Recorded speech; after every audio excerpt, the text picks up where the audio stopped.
E o tema de hoje que eu vou abordar, felicidade de cabeça para baixo, é o tema geral, onde o pastor Rafael, semana passada, já falou, a partir desse livro, um jeito Harvard feliz de ser, isso.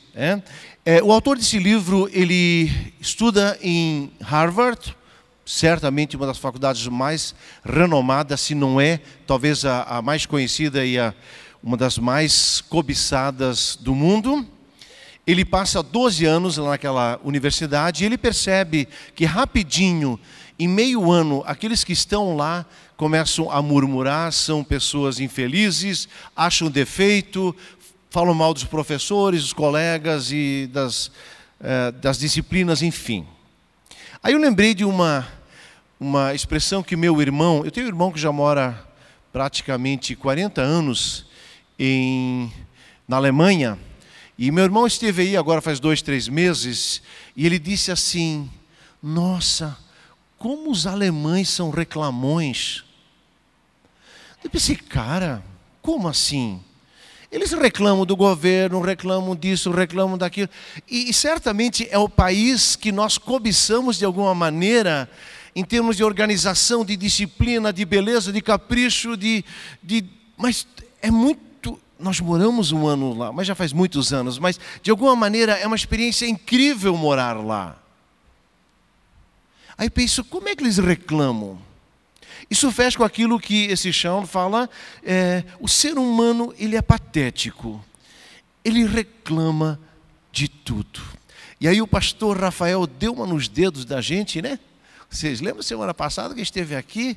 E ele disse, poxa vida, nós desejávamos um culto como esse, ou como hoje de manhã, a igreja estava cheia, repleta, a orquestra do colégio tocou com uns 40, 50 músicos aqui na frente, hoje de manhã foi tremendo, foi uma bênção o culto, hoje estamos aqui, esse louvor maravilhoso, eu pensei, nossa, essas músicas aqui sendo projetadas, com essas imagens incríveis, o pessoal lá atrás trabalhando, a recepção recebendo vocês, que coisa deliciosa, irmãos na fé, amorosos, tão bom ver gente querida, e a gente reclama, como nosso coração é ingrato.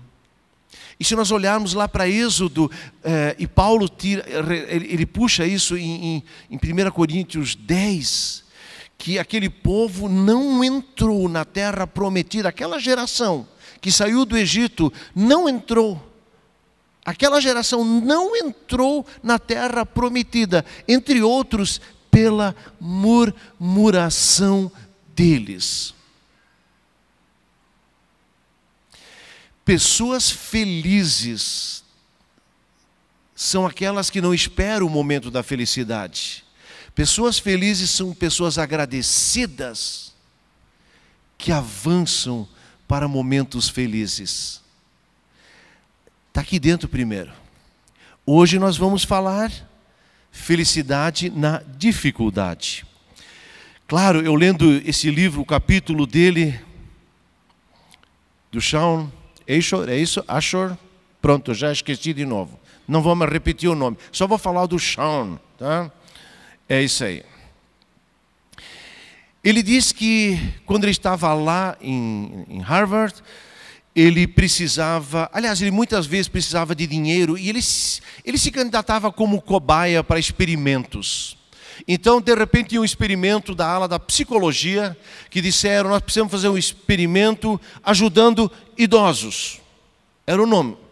Ele tinha que se encher de eletrodos e aí ele tinha que seguir num corredor relativamente escuro e um corredor que o piso, ele às vezes balançava para um lado para o outro e ele tinha que caminhar e ficar um tempo caminhando nesse corredor para lá e para cá e a partir dos eletrodos supostamente ia ser feito então uma matéria como os idosos lidam na queda, quais os pontos frágeis e quando ele já levou então agora 120 tombos, ele se erguia de novo, o corredor balançava, ele caía. Quando ele caiu 120 vezes, Aí alguém veio dos técnicos e disse: cara, nós esquecemos de ligar a câmera, você vai ter que começar de novo. Aí ele: eu preciso tanto dos $20. Tá bom, vamos lá então, né? Ele tinha 20 e poucos anos. Aí foi lá, caminhou de novo, e quando mais uma vez 120 tombos. Mas disseram para ele que na verdade não se tratava de uma experiência para a psicologia. E ele disse: desconfiam com essas experiências para a psicologia, com muito respeito, psicólogos, tá? Mas ele disse que isso às vezes tem uma outra intencionalidade. Eles, na verdade, queriam fazer um teste, um experimento sobre resiliência. A capacidade de cair e de se erguer. Cair e se erguer. Cair e se erguer. E quando eles falaram que 120 vezes ele já tinha caído e que esqueceram de ligar a câmera, eles não esqueceram coisa nenhuma. Eles só queriam ver a capacidade dele de ele começar de novo. E foi isso que ele fez. Mas daí eles foram bondosos. Ele não ganhou só $20, ele ganhou $200. Aí ele se sentiu justificado. Mas ele diz que passando 10 anos ele entendeu essa experiência e ele aplicou isso como agora palestrante e disse como é incrível, como as pessoas têm uma reação diferente na queda.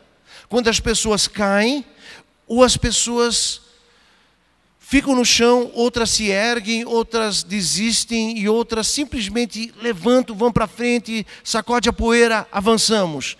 Nós queremos falar de 3 maneiras do caminhos do cérebro. Ele diz que tem 3 maneiras de lidarmos diante da crise, da dificuldade, e a capacidade de como nós avançamos através dessas dificuldades, ela tem muito a ver com a nossa felicidade e alegria na dificuldade. A primeira coisa, ele diz que existe um tipo de pessoa que fica orbitando em torno da sua crise. Fiquei desempregado, estou doente, machuquei o joelho, meu casamento entrou numa crise.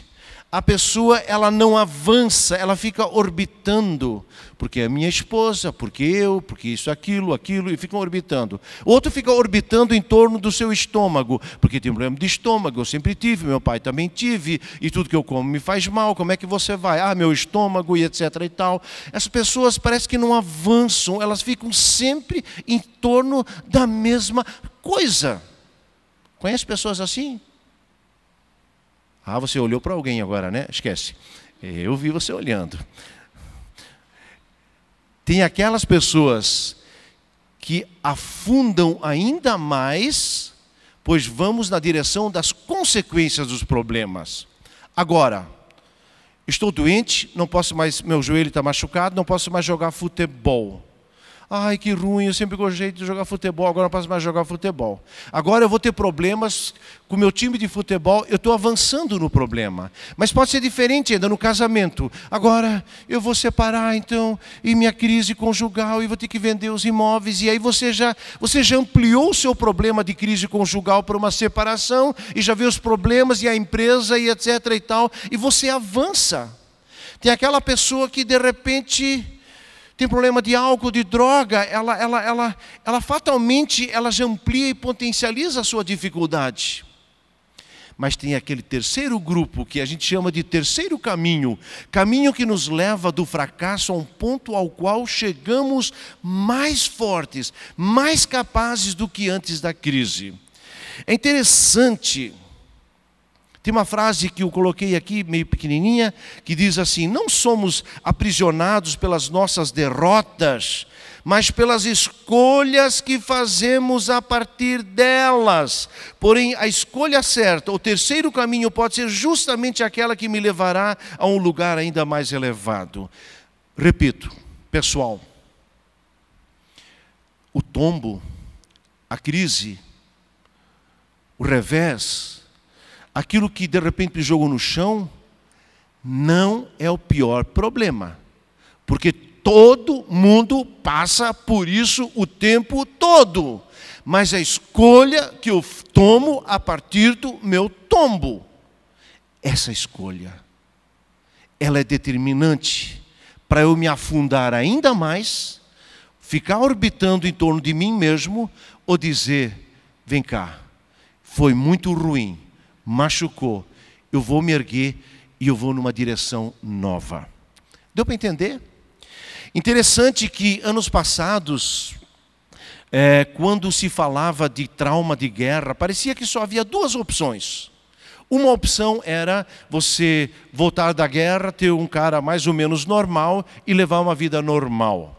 Mas haviam também os traumatizados, o trauma de guerra. E, gente, como minha mãe, ela também esteve como criança na Segunda Guerra Mundial, e a gente tem contatos com pessoas que a gente sabe que uma guerra ela pode acabar com a cabeça de pessoas. E nos Estados Unidos, a gente ouve história de pessoas que vieram do Vietnã e simplesmente destruídos na sua emoção. Elas não prestam mais para nada. Mas antigamente parece que se falava apenas voltar normal ou voltar com trauma de guerra.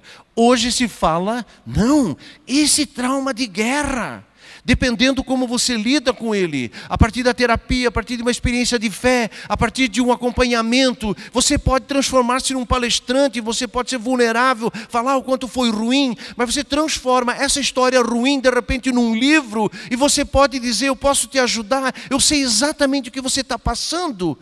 Aí a gente escolheu o quê? O terceiro caminho. E mais uma pequena história do Shawn, então. Ele diz que algumas pessoas parece que elas não conseguem alcançar esse terceiro caminho, elas afundam no segundo caminho, elas potencializam ainda a sua crise.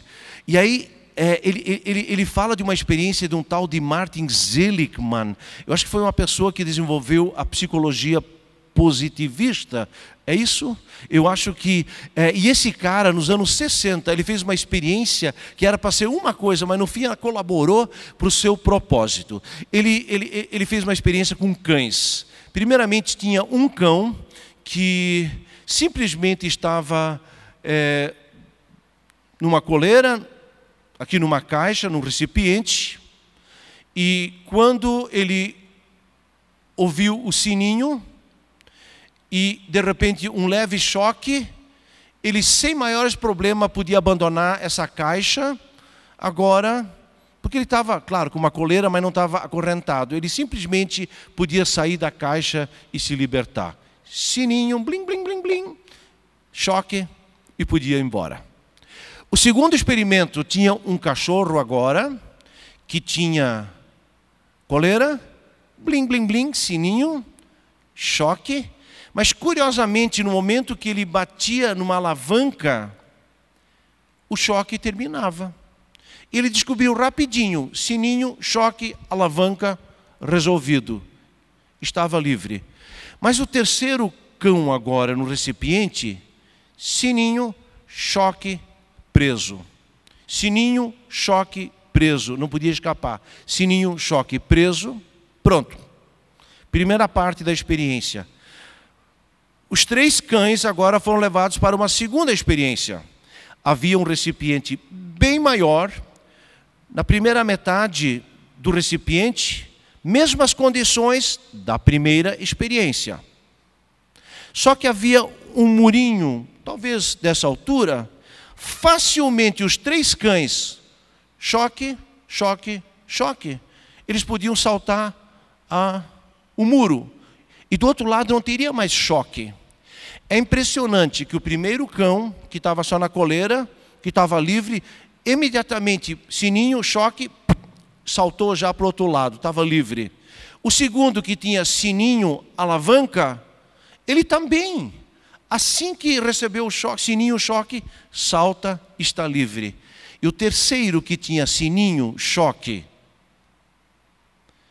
e não podia escapar, ele ficou preso. Ele não se levantou, não ficou de pé e não saltou o murinho, que era igualmente fácil de sair. E aí ele descobriu, a partir desse experimento, quando um sofrimento é muito repetitivo, quando um trauma é muito incisivo, quando a vida pode ser muito dura, e você está enjaulado e não tem escapatória, e ganha, e leva, e você bate e recebe uma, 2, 3 situações, sempre de novo é ruim. Depois o caminho pode estar aberto para a liberdade e você não tem forças para sair do segundo caminho para achar o terceiro caminho. Nesse sentido nós precisamos de cura, de transformação, cura de alma. Seja através de uma experiência de fé, onde Deus possa descer os labirintos da nossa alma, para entender um pouquinho o que você passou lá na primeira infância. Talvez nós precisamos de pastores, missionários, líderes de grupos, que caminham conosco algumas milhas, para entender como foi difícil, para que você de repente levou tanto choque, e não tinha escolha agora para dizer, calma, você é livre, tem uma muretinha, mas se você der um impulsozinho, você pode passar para lá, e você está livre. Mas também tem psicólogos, tem terapeutas, tem tanta coisa boa hoje na área da saúde. Experiência de fé, experiência de uma amizade, experiência de algum que te cuida, médico, psicólogo. Bom, gente, mas eu queria dizer, há um terceiro caminho, que nós podemos pegar a nossa experiência complicada e transformar ela num livro, transformá-la num testemunho, transformar ela de ajuda para os outros. Mas, gente, se isso fosse só agora um pensamento da terapia, eu acho que funciona legal, sim, com certeza, não tenho a menor dúvida. E tendo 2 psicólogas em casa, eu só posso dizer que bênção que pode ser uma terapeuta na vida de uma pessoa. Mas eu quero avançar mais. Eu quero falar aqui de Paulo, do apóstolo Paulo, em 2 Coríntios 7, versículo 4 a 7. Nós temos um texto aqui também, está no projetor, conforme então o texto 2 Coríntios 7, 4. Antes de ler o texto, eu quero dizer, me chamou muita atenção como esse Paulo levou choque. Quem lê um pouquinho Atos dos Apóstolos, esse cara foi 3 vezes apedrejado e dado por morto. Ele foi perseguido, ele foi açoitado. Eles recebiam 39 açoites, conforme a lei judaica. Várias vezes foi chicotado. Ele foi preso. Muitas vezes. Ele também poderia dizer, eu estou aqui, sininho, choque, não tenho o que fazer. Não, mas ele não ficou nisso. Ele se ergueu, se levantou, saltou a muralha e buscou o terceiro caminho da felicidade e do sentido e do propósito da vida. Tem tantos textos que Paulo fala o quanto ele levou surra para tudo que é lado. Eu passo a ler o texto. Tenho grande confiança em vocês e de vocês eu tenho muito orgulho. Eu sinto-me bastante encorajado. Minha alegria transborda em todas as tribulações. Pois quando chegamos à Macedônia não tivemos nenhum descanso, mas fomos atribulados, passamos por sofrimento de toda forma, conflitos externos, temores internos. Deus, porém, que consola os abatidos, consolou-nos com a chegada de Tito. E não apenas com a vinda dele, mas também com a consolação que vocês lhe ministraram. Ele nos falou da saudade, da tristeza, da preocupação de vocês por mim, de modo que a minha alegria se tornou ainda maior. Nós poderíamos pegar agora de carta de Paulo também aos Filipenses. Rafael falou de semana passada. É uma carta de 4 capítulos. Se fala 25 vezes de alegria, de regozijai-vos, e celebrai, e festejai, e o Paulo está preso numa cadeia com mãos e pés. E ele escreve. Por quê? Porque ele fica orbitando em torno do seu sofrimento? Ou porque ele ampliou o seu sofrimento? Ou será que ele achou esse terceiro caminho? Nós queremos, primeiramente, abordar 3 pontos. O primeiro ponto aqui são ferramentas que nós podemos usar para sair dessa órbita do sofrimento, da depressão, da tristeza, do autoflagelo, eu diria, ou até assim da autocomiseração, ter peninha de si mesmo e avançarmos. A primeira coisa, desenvolver um novo olhar. Olhe as coisas de uma maneira diferente. Aquela ideia do meio copo cheio ou do meio copo vazio, né? O que você está vendo? Ah, meio copo vazio, que triste, está acabando aqui meu refrigerante. Mas o outro vai dizer, não, eu ainda tenho meio copo de refrigerante. Aquela história também dos 2 vendedores de calçados e que foram para a Índia, né? E aí eles foram para a Índia e depois de um tempo deram um retorno. Não sei de que época, se era e-mail, se era WhatsApp ou se era... não sei. Mas era um tempo que o primeiro disse então para a sua empresa, que de certo foi lá no Rio Grande do Sul, 3 Coroas, e ele diz, impossível de vender calçado aqui na Índia. Ninguém usa calçados. Todo mundo está descalço. Mas o outro disse, patrão, que oportunidade fantástica aqui na Índia, ninguém usa calçados. Se vender um calçado para todo mundo, cara, nós vamos vender muito calçado. Interessante, a mesma coisa. E aí esse Shawn agora, ele conta uma experiência que ele aplica nos seus cursos. E ele diz assim, digamos que você entrou agora num banco, e você está lá nas filas, tem umas 50 pessoas, e de repente entra bandidos e eles disparam um tiro, e você recebe um tiro no braço. Dia seguinte, você vai descrever essa situação para alguém. Como você vai descrever essa situação? Que você estava no meio de 50 pessoas e você levou um tiro no braço. Shawn vai dizer que 70% das pessoas vão dizer, que azar. Cara, podia ter acertado qualquer um, menos eu, né? Eu sou realmente, cara, como é que pode? Cara, eu não sei porque que eu mereço tanta coisa ruim. Sempre eu, sempre eu, sempre eu, sempre eu. Nossa, como a vida é dura. Como se isso não bastasse. Agora meu braço. 70% vão dizer, que azar. Mas tem 30 pessoas desse público, vão dizer, rapaz, que bênção que não foi no coração, que não foi na cabeça, que não foi naquela senhorinha, naquela criança que estava junto. Rapaz, como passou batido, está um pouco machucado, mas vai dar tudo certo. Talvez tenha um pouco de sequela, mas graças a Deus eu estou vivendo. Essa é a primeira tarefa, altere os fatos com o desenvolvimento de um novo olhar.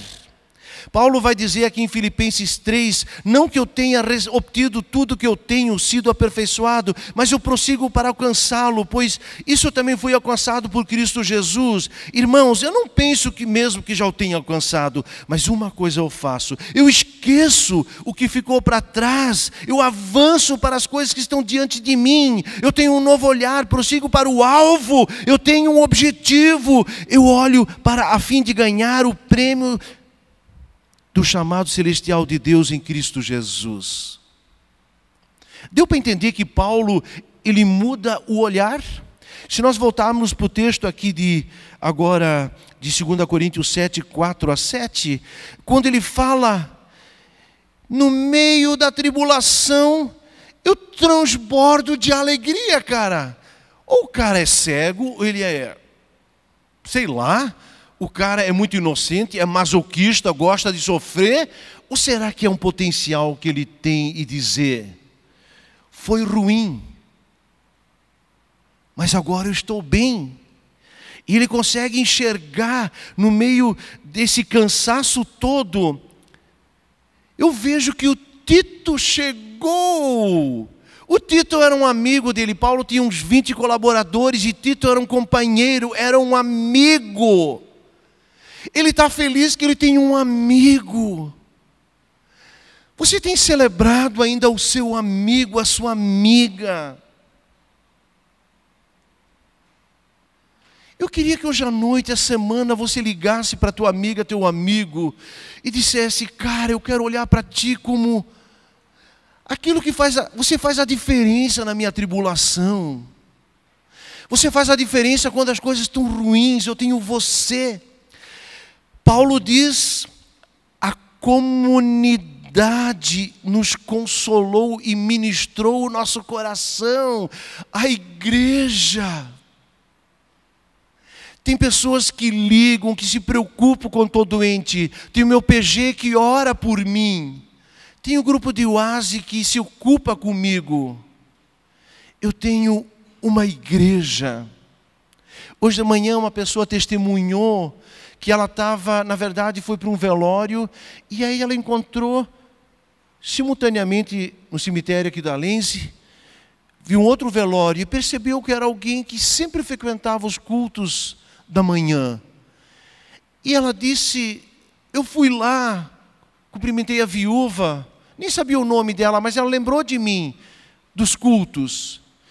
E agora, hoje de manhã eu fui lá de novo, ela disse, e ela chorou muito. E daí essa pessoa hoje de manhã disse para mim: pastor, que bom que nós temos uma comunidade. E se a comunidade ainda não é como você gostaria que ela fosse, eu convido você a mudar ela. Vamos participar, tornar uma comunidade diferente, que ama, que cuida, que observa. Paulo se alegra do seu amigo Tito e da comunidade. E ele diz ainda, ele olha e percebe como aquela comunidade tinha uma preocupação pelo bem-estar dele. Bom, gente, esse foi o primeiro ponto. O segundo ponto, primeiro foi: mude o seu olhar. Agora mude seu estilo explanatório. Essa palavra eu tive que pesquisar um pouquinho, porque eu nunca tinha ouvido essa palavra. E aí, pesquisando ela, mude seu estilo de explanar. Uma explanação. Eu vou fazer uma explanação, uma explicação. A maneira de relatar. Mude a sua maneira de relatar as coisas. Em que sentido? É fácil. Isso acontece principalmente entre os vendedores. E tem muitos lugares que os vendedores não suportam, não aguentam. Por quê? Vendedor, por princípio, ele vai te oferecer o produto 10 vezes, recebe talvez 9 nãos e vai vender um produto. Se você é um cara muito mimimi, mememé, você na quinta vez que você ofereceu, na sexta, tu já está no chinelo, cara. Tu não quer mais vender, cara, não sei mais nem como chegar lá. Então o teu tipo explanatório é pessimista. Você enxerga só a dificuldade. O tempo está ruim, hoje ninguém compra, o mercado está parado. Porque as coisas não são boas, o produto não é bom, a concorrência é desleal. E você vai explanando tudo aquilo que, na verdade, fala, dizendo que você realmente não consegue vender. Mas um bom vendedor, ele vai dizer: vai ver que hoje ele não pôde me atender, o cara está um pouco de pá virada hoje, não estava legal, mas eu vou insistir, alguém vai vender. E aí pronto, você vendeu para o 10º cara. E você celebra essa venda. E você está disposto a enfrentar 9 nãos de novo, porque você sabe que de repente vai ter um sim de novo. Essa é uma maneira explanatória positiva, em detrimento da outra que é negativa. E aí o Shawn também vai falar que teve uma empresa que teve centenas, ou sei lá, milhares de vendedores, e eles perceberam que eles tiveram um prejuízo anual de 75 milhões de causas trabalhistas, de pessoas que entraram, que saíram, fizeram um curso, fizeram adaptação, ficaram meio ano, pediram demissão e todos encargos e tudo mais. Eles chamaram então esse Martin Seligman para fazer algum trabalho com essa turma. E eles fizeram, antes de contratar os vendedores, eles fizeram entrevistas para ver quem são vendedores chororô, mimimi, mememé, e quem são vendedores que têm o estilo explanatório positivo. E com isso eles reverteram, baixaram ao custos ínfimos as demissões e as causas, porque os vendedores com estilo explanatório positivo venderam muito mais, a empresa cresceu pra caramba. Estão entendendo? Paulo tinha o estilo explanatório positivo.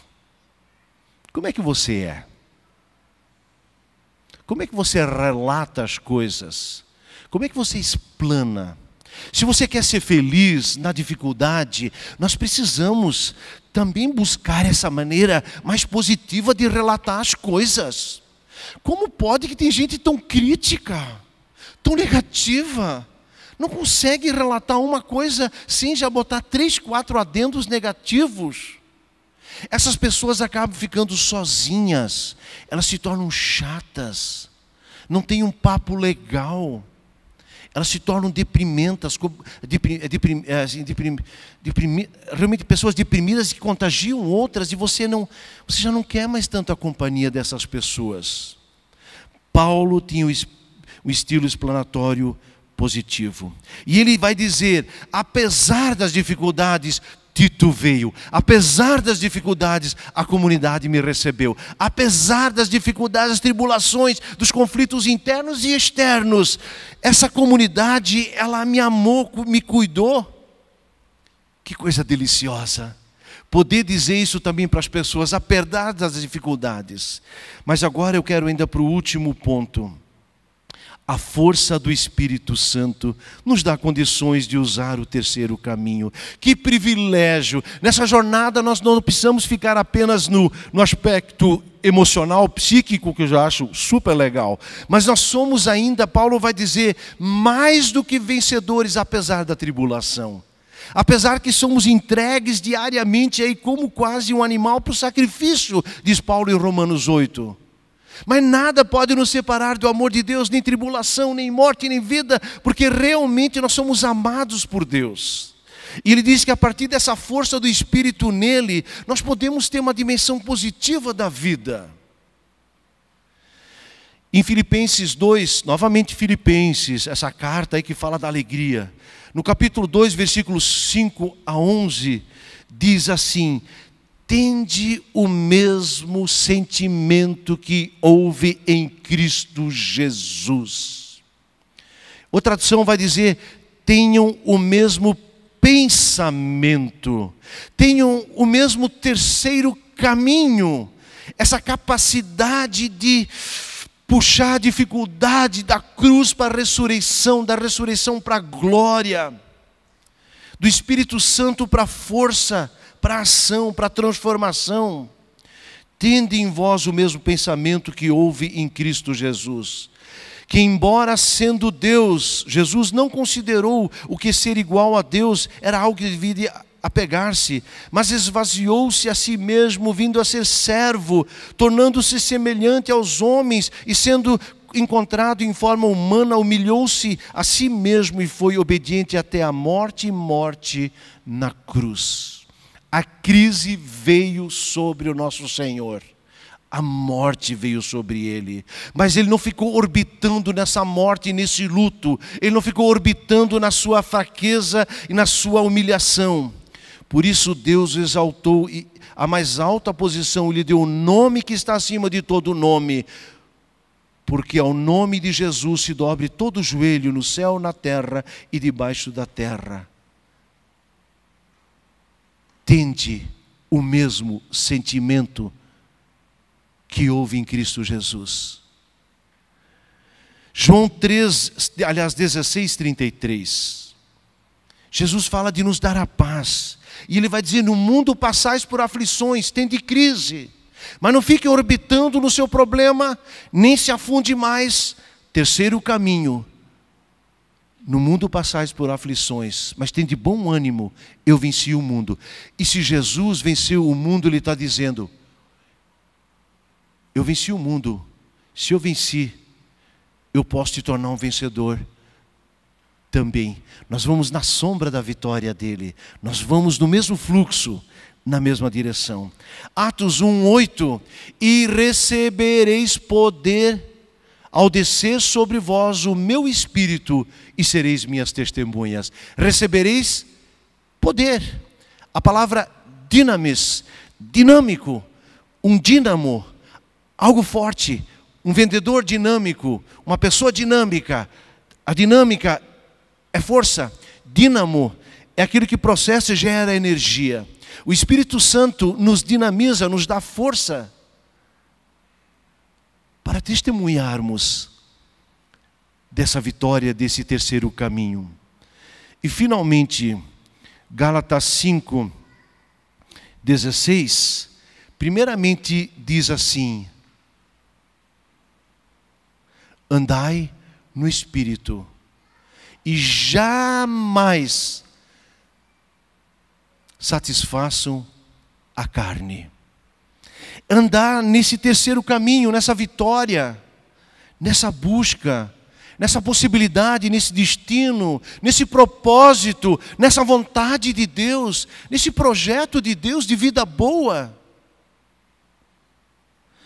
E aí depois, ainda no versículo 22 a 25, ele vai dizer que o fruto desse Espírito, o resultado, a consequência desse Espírito Santo é o quê? Mas o fruto do Espírito é amor, alegria, paz, paciência, amabilidade, bondade, fidelidade, mansidão e domínio próprio. Queridos, eu gostei dessa lógica aí, do jeito feliz de Harvard. Gostei. Gostei dessa ideia de não ficar orbitando, nem nos afundando. Gostei dessa ideia de buscar um terceiro caminho. Mas eu gostei mesmo da ideia que nessa jornada, como Paulo, ele não estava sozinho. E ele consegue falar que ele é mais do que vencedor. Ele consegue falar de alegria no meio da tribulação. Ele consegue falar que a vida pode estar difícil, mas tem esperança, pode mudar. E um dia eu vou ter uma história para contar, que esse poço, que essa dificuldade, que essa crise, isso aqui apenas é a pavimentação do sucesso e da bênção que Deus tem para o meu futuro. Eu não queria ser um otimista barato aqui. Eu não queria apenas falar de uma coisa humanista. Eu não queria apenas falar de um pensamento positivo, de autoajuda. Eu queria dizer, a partir do Evangelho, Deus nos trouxe a possibilidade, como Ele prometeu, de ter vida e de ter vida em abundância. E quem beber da água que eu lhe der, será um rio a jorrar para as coisas eternas. Não uma gotinha de uma torneira emperrada que não abre e não fecha. Infelizmente, tem muitos crentes que ainda não experimentaram a jornada do rio, da possibilidade, da correnteza, da força, do sustento, de saciar a sede de outros, que outros podem navegar, podem, junto com essa correnteza de vida boa que Jesus tem para nós.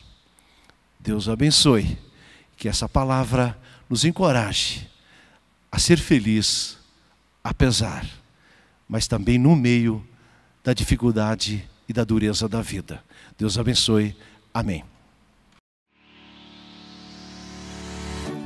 Siga a nossa comunidade nas redes sociais para receber conteúdo exclusivo, avisos e eventos. É só procurar Comunidade Apóstolo Pedro no Facebook ou Instagram. Ou acessar o nosso site apostolopedro.com.br.